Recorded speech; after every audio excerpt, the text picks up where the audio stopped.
একটু একা হয়ে বসুন। চারপাশে কেউ নেই তো? আজকের গল্পটা শোনার জন্য আপনার এই একাকিত্বটা খুব জরুরি, কারণ এটা আমার জীবনের এমন একটা অধ্যায় যা আমি সচরাচর কারো সাথে শেয়ার করি না। হয়তো আপনার মনে হবে, এমন ব্যক্তিগত কথা কেন বলছি? আসলে কিছু কথা মনের গভীরে এত জমে থাকে যে একদিন সেগুলো বলতেই হয়, কাউকে না কাউকে শোনাতেই হয়। আজকের এই গল্পটা শুধু আমার একার নয়, এটা হয়তো সমাজের অনেক গোপন গল্পেরই প্রতিচ্ছবি। আশা করি মন দিয়ে শুনবেন। আমার নাম শম্পা, আমার বাড়ি বর্ধমানে। বছর 6 আগে আমার বিয়ে হয়েছিল রাজুর সাথে। আমাদের ভরা সংসার, যৌথ পরিবার, শাশুড়ি, শ্বশুর, 2 ননদ, আর ছিল আমার দেবর আকাশ। বিয়ের পর প্রথম কয়েকটা মাস নতুন বউয়ের ঝক্কি আর ভালো লাগা মিলিয়েই কাটছিল। নতুন পরিবেশ, নতুন মানুষজন, সব মিলিয়ে একটা অন্যরকম অনুভূতি। রাজু খুব ভালো মানুষ, কিন্তু কাজের সূত্রে তাকে প্রায়শই বাইরে থাকতে হতো। কখনো 1 মাস, কখনো 2 মাস, আবার কখনো 3 মাসও লেগে যেত ফিরতে। এই সময়গুলো আমার জন্য খুব কঠিন ছিল। একটা নতুন বউ যে মাত্রই একটা নতুন জীবনে পা রেখেছে, তার জন্য স্বামীর অনুপস্থিতিটা বেশ কষ্টদায়ক। প্রথম দিকে মানিয়ে নিতে একটু কষ্ট হলেও আস্তে আস্তে অভ্যস্ত হয়ে উঠেছিলাম। কিন্তু মনের ভেতর একটা খালি জায়গা তৈরি হচ্ছিল। আকাশ, আমার দেবর, তখন সবে কলেজে ঢুকেছে। খুব লাজুক আর শান্ত স্বভাবের ছেলে। আমি যখন প্রথমে বাড়িতে আসি, তখন সে আমাকে রীতিমতো এড়িয়ে চলত। আমি কিছু জিজ্ঞেস করলে ফিসফিস করে উত্তর দিত, মুখ তুলে তাকাতেও লজ্জা পেত। আমার বেশ হাসি পেত ওর কাণ্ড দেখে। ভাবতাম, এইটুকু একটা ছেলে, ওর আবার কিসের লজ্জা? কিন্তু দিন যত যাচ্ছিল, আকাশের সাথে আমার সম্পর্কটা একটু অন্যরকম হতে শুরু করল। রাজু যখন বাইরে থাকত, বাড়ির সব ছোটখাটো কাজে আকাশই আমাকে সাহায্য করত। বাজার থেকে এটা আনা, ওটা আনা, এমনকি রান্নাঘরেও টুকটাক কাজে হাত লাগাত। আমি বারণ করতাম, কিন্তু সে শুনত না। বলতো, ভাবি, তুমি একা হাতে সব সামলাতে পারো না, দাদা তো নেই, আমিই তোমার পাশে আছি। ওর কথা শুনে একটা অদ্ভুত ভালো লাগা কাজ করত। ওর উপস্থিতি আমার একাকিত্ব কিছুটা হলেও দূর করত। আমি নিজেও কেমন যেন ওর প্রতি একটু দুর্বল হয়ে পড়ছিলাম। না, কোনো ভুল ধারণা করবেন না। সে সময় আমি শুধু ওর সরলতা আর সাহায্যের হাতটাকেই দেখতাম। ও আমার দেবর, আমার ছোট ভাইয়ের মতো, এর বাইরে আর কিছু ভাবতেই পারতাম না। কিন্তু আস্তে আস্তে ওর চোখে এক ধরনের পরিবর্তন দেখতে পেলাম। আগে যে আকাশ আমার সাথে চোখাচোখি হলে মুখ নামিয়ে নিত, সেই আকাশই এখন আমার দিকে এমনভাবে তাকাত যেন সে আমার ভেতরে সব কথা পড়ে নিচ্ছে। ওর চোখের সেই দৃষ্টিটা আমাকে একটু অস্বস্তিতে ফেলত, আবার কেমন যেন একটা টানও অনুভব করতাম। বিশেষ করে যখন আমি শাড়ি পরে থাকতাম অথবা কোনো হালকা পোশাক, তখন ওর চাহনিটা আরও গভীর হতো। আমার মনে পড়ে, একদিন দুপুরে আমি রান্নাঘর থেকে বেরিয়ে আসছিলাম। সেদিন একটা হালকা সবুজ সুতির শাড়ি পরেছিলাম। গরমে ঘেমে অনেকটা লেপ্টে ছিল আমার শরীর জুড়ে। চুলগুলো ভেজা, কপালে বিন্দু বিন্দু ঘাম। রান্নাঘরের গরমে আমার মুখটা লাল হয়ে উঠেছিল। সেদিন আকাশ রান্নাঘরের দরজার সামনে দাঁড়িয়েছিল, হাতে একটা বই। আমাকে দেখে ওর চোখ দুটো যেন আটকে গেল। আমি একটু থমকে দাঁড়িয়েছিলাম। ওর চোখে আমার জন্য একটা অন্যরকম আকর্ষণ স্পষ্ট দেখতে পাচ্ছিলাম। সেটা শুধু একটা সাধারণ দেবর ভাবির চোখে দেখার মতো কিছু ছিল না। ওর চোখ দুটো যেন আমার শরীরের প্রতিটা ভাঁজ মেপে নিচ্ছিল, যা আমাকে একই সাথে লজ্জিত আর উত্তেজিত করে তুলছিল। আমি দ্রুত ওর পাশ কাটিয়ে নিজের ঘরে চলে গিয়েছিলাম, কিন্তু ওর সে স্থির দৃষ্টি আমার পিছু ছাড়েনি। সেই দিন প্রথম আমার মনে হয়েছিল, এই সম্পর্কটা হয়তো আর শুধু দেবর খাবির সহজ সরল গণ্ডিতে নেই। এরপর থেকে আমাদের দুজনের মধ্যে একটা অদৃশ্য দেয়াল তৈরি হলো, আবার একই সাথে একটা অদ্ভুত সেতুও তৈরি হচ্ছিল। রাজু যখন বাইরে থাকত, বাড়ির সবাই ঘুমিয়ে গেলে আমি আর আকাশ মাঝে মধ্যে ছাদে অথবা বারান্দায় বসে গল্প করতাম। শুরুতে সাধারণ কথাবার্তা হলেও আস্তে আস্তে সেগুলো ব্যক্তিগত পর্যায়ে চলে যেত। ওর স্বপ্ন, ওর কলেজের জীবন, আমার ছোটবেলার কথা, আমাদের অতীত বর্তমান সবকিছু নিয়েই কথা হতো। ওর কথা শুনতে শুনতে কখন যেন রাত গভীর হয়ে যেত, টেরও পেতাম না। আমি বুঝতে পারছিলাম, ওর সান্নিধ্য আমার শূন্য মনটাকে ভরিয়ে তুলছে। আমার ভেতরে একটা চাপা অস্থিরতা কাজ করত, ওর স্পর্শ পাওয়ার জন্য, ওর কাছাকাছি থাকার জন্য একটা অবদ্ধ আকাঙ্ক্ষা। একদিন রাতে আমাদের গল্পের মাঝেই আকাশ হঠাৎ আমার হাতটা চেপে ধরল। ওর হাতের উষ্ণ স্পর্শে আমার সারা শরীরে যেন বিদ্যুতের ঢেউ খেলে গেল। আমি চমকে উঠে হাতটা সরিয়ে নিতে চেয়েছিলাম, কিন্তু ও খুব আলতো করে আমার হাতটা ধরে রেখেছিল। ওর চোখের দিকে তাকিয়ে দেখলাম সেখানে এক অদ্ভুত নেশা, একটা নীরব আকর্ষণ। ও কোনো কথা বলেনি, আমিও কোনো কথা বলতে পারিনি, শুধু দুজন দুজনের দিকে তাকিয়েছিলাম। সেই নীরবতাটা এত গভীর আর তাৎপর্যপূর্ণ ছিল যে আমার মনে হয়েছিল যেন আমাদের মনের সব কথা একে অপরের কাছে পৌঁছে গেছে। সেই রাতে আমার আর ঘুম হয়নি। নিজের মনের ভেতরে এক তীব্র ঝড় উঠেছিল। আমি কি ভুল করছি? এটা কি ঠিক? রাজুর সাথে আমার সম্পর্কটা কি প্রতারণা? হাজারো প্রশ্ন আমাকে কুড়ে কুড়ে খাচ্ছিল, কিন্তু একই সাথে আকাশের সেই স্পর্শ, সেই চাহনি আমাকে এক নতুন অনুভূতির স্বাদ দিচ্ছিল, যা আমি আগে কখনো অনুভব করিনি। আমার মনে হচ্ছিল যেন আমার ভেতরের কোনো এক ঘুমন্ত সত্তা জেগে উঠেছে। এরপর থেকে আমাদের গোপন অভিসারগুলো আরও নিয়মিত হতে লাগল। রাতের আধারে যখন বাড়ির সবাই গভীর ঘুমে আচ্ছন্ন থাকত, তখন আমরা দুজন একে অপরের সান্নিধ্য খুঁজতাম। আমাদের কথাগুলো আরও গভীর হতো, স্পর্শগুলো আরও ঘনিষ্ঠ।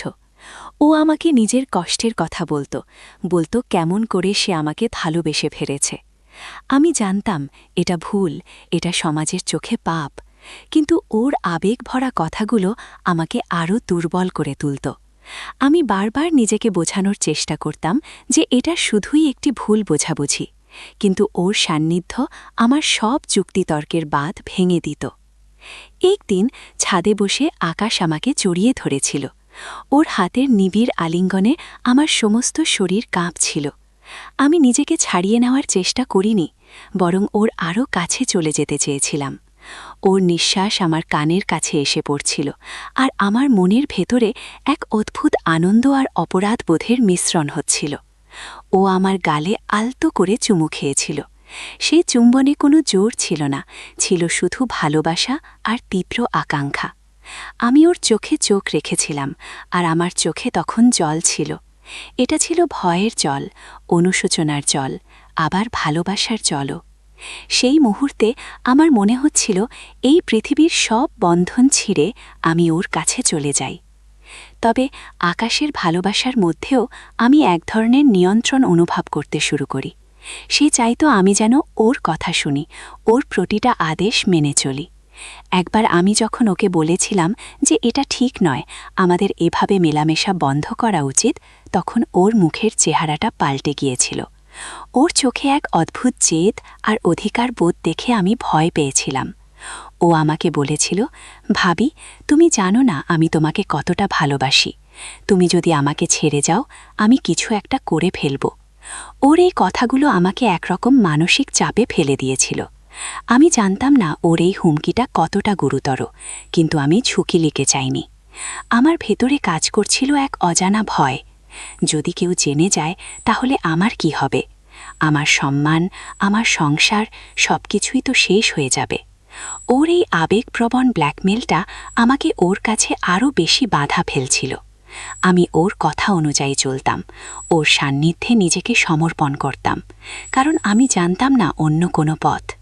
আমার ভেতরের দুর্বলতার সুযোগটা ও খুব ভালোভাবেই নিচ্ছিল। আমার একা থাকা, রাজুর অনুপস্থিতি আর আমার মনের গভীরে জমে থাকা একাকিত্ব সবটাই যেন ওকে এই সুযোগটা করে দিচ্ছিল। একটা সময় আমি যেন নিজেকে চিনতে পারছিলাম না।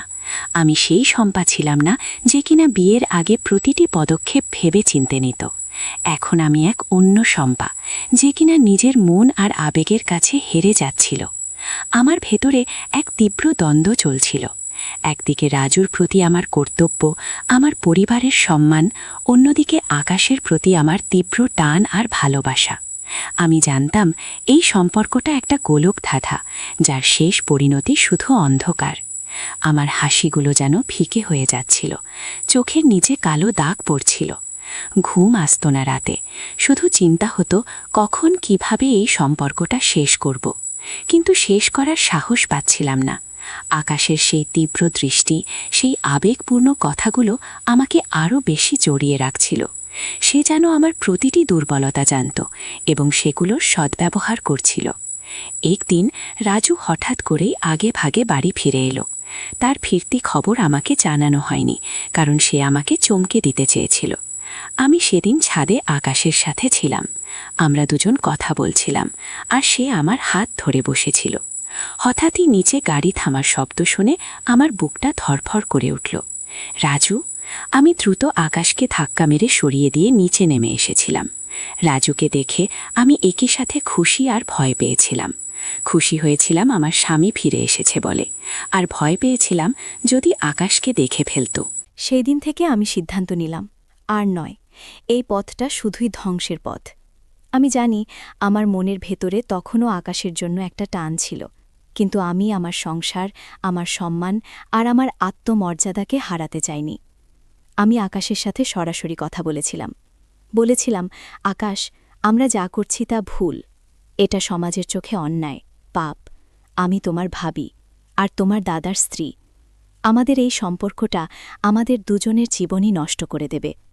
ও প্রথমে আমার কথা শুনতে চায়নি, আমাকে বোঝানোর চেষ্টা করেছিল যে ওর ভালোবাসা খাঁটি, কিন্তু আমি এবার দৃঢ় ছিলাম।